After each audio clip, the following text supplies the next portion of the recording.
Assalamualaikum warahmatullahi wabarakatuh Muters. Selamat datang di YouTube channel UPS FH UPN Veteran Jakarta. Pada hari ini saya Amudra Mahardika Putra Widianto akan membawakan sebuah materi, yaitu sistem dan teori pembuktian. Dalam konteks hukum, pembuktian merupakan inti persidangan perkara, karena untuk mencari kebenaran material maupun formil. Menurut Raden Subekti, pembuktian adalah proses membuktikan dan meyakinkan hakim tentang kebenaran dalil yang dikemukakan oleh para pihak dalam suatu persengketaan di muka persidangan. Secara umum, sumber hukum pembuktian terdiri dari undang-undang, doktrin, dan jurisprudensi. Sistem pembuktian adalah merupakan hal yang bersifat urgent dalam menjamin proses pemeriksaan perkara pidana maupun perdata, karena di dalam sistem pembuktian tersebut mengandung asas dan cara pembuktian yang dipakai yang merupakan perangkat aturan formal guna menemukan kebenaran yang sesungguhnya.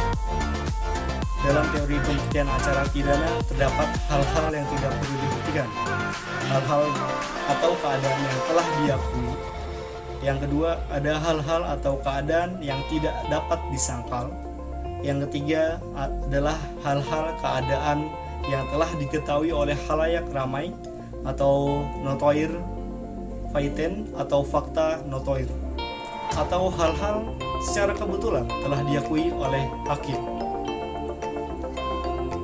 Tujuan pembuktian bagi para pihak yang terlibat dalam proses pemeriksaan persidangan adalah sebagai berikut. Yang pertama, bagi penuntut umum, pembuktian merupakan suatu usaha untuk meyakinkan hakim berdasarkan alat bukti yang ada agar menyatakan seorang terdakwa bersalah sesuai surat atau catatan dakwaan. Bagi terdakwa atau penasihat hukum, pembuktian merupakan usaha untuk meyakinkan hakim, yakni berdasarkan alat bukti, agar terdakwa dibebaskan atau dilepaskan dari segala tuntutan hukum atau setidak-tidaknya meringankan pidananya.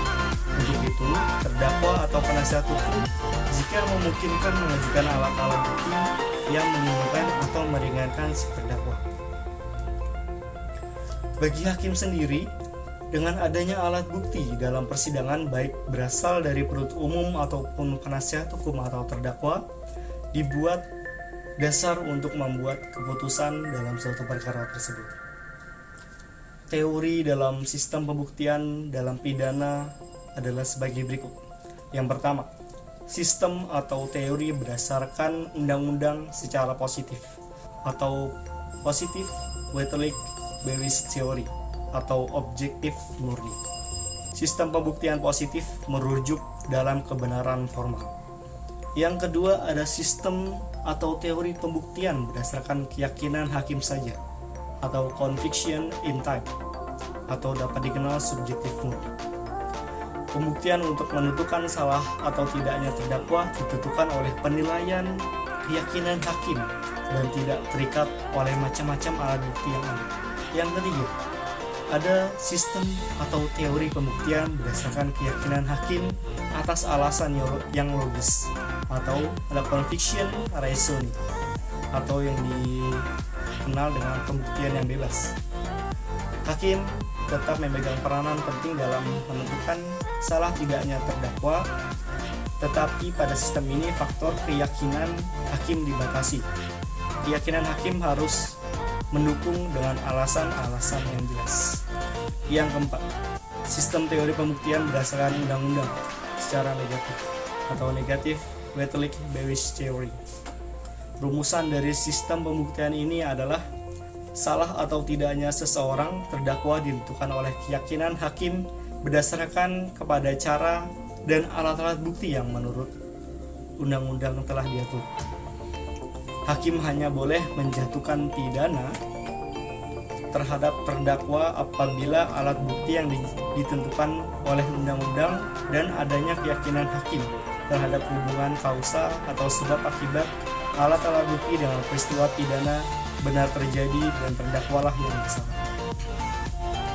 Sebagaimana kita tahu dalam kitab Undang-Undang Hukum Acara Pidana yang berbunyi, Hakim tidak boleh menjatuhkan pidana kepada seseorang kecuali apabila sekurang-kurangnya 2 alat bukti yang sah, serta ia memperoleh keyakinan bahwa suatu tindak pidana tersebut terjadi dan terdakwalah yang bersalah melakukannya. Dalam teori pembuktian yang negatif menurut undang-undang atau negatif legally, ada 2 hal yang merupakan syarat mutlak sebagai berikut. Yang pertama ada weightage, disebabkan karena alat-alat bukti yang sah dan ditetapkan oleh undang-undang. Yang kedua ada negatif, disebabkan oleh karena alat-alat bukti yang sah dan ditetapkan oleh undang-undang saja belum cukup untuk hakim menganggap kesalahan terdakwa telah terbukti, akan tetapi harus dibuktikan atau membutuhkan adanya keyakinan hakim. Yang terakhir adalah sistem atau teori pembuktian terbalik.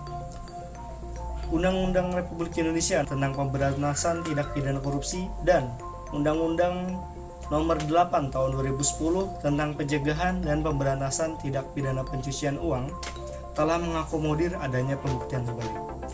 Pembuktian terbalik adalah hak atau kewajiban terdakwa untuk membuktikan seluruh hartanya bahwa ia tidak melakukan tindak pidana dan wajib memberikan keterangan tentang seluruh harta bendanya dan harta benda setiap orang atau korporasi yang diduga mempunyai hubungan dengan perkara yang bersangkutan dalam proses persidangan. Jika terdakwa tidak dapat membuktikan tentang kekayaan yang tidak seimbang dengan penghasilannya atau sumber penambahan kekayaan, maka keterangan tersebut dapat digunakan untuk memperkuat alat bukti yang sudah ada bahwa terdakwa telah melakukan tindak pidana tersebut. Selanjutnya kita akan membahas teori pembuktian hukum acara perdata. Teori beban pembuktian bagi hakim perdata adalah untuk mencari kebenaran formil.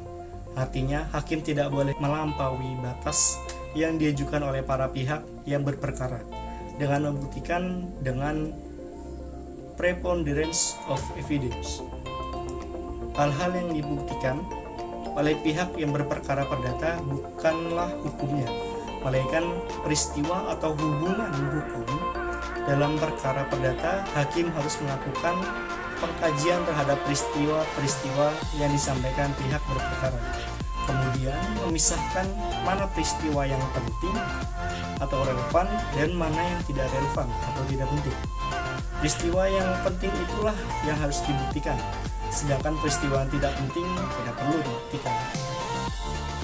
Teori pertama yaitu teori pembuktian bersifat menguatkan belaka atau blood affirmative.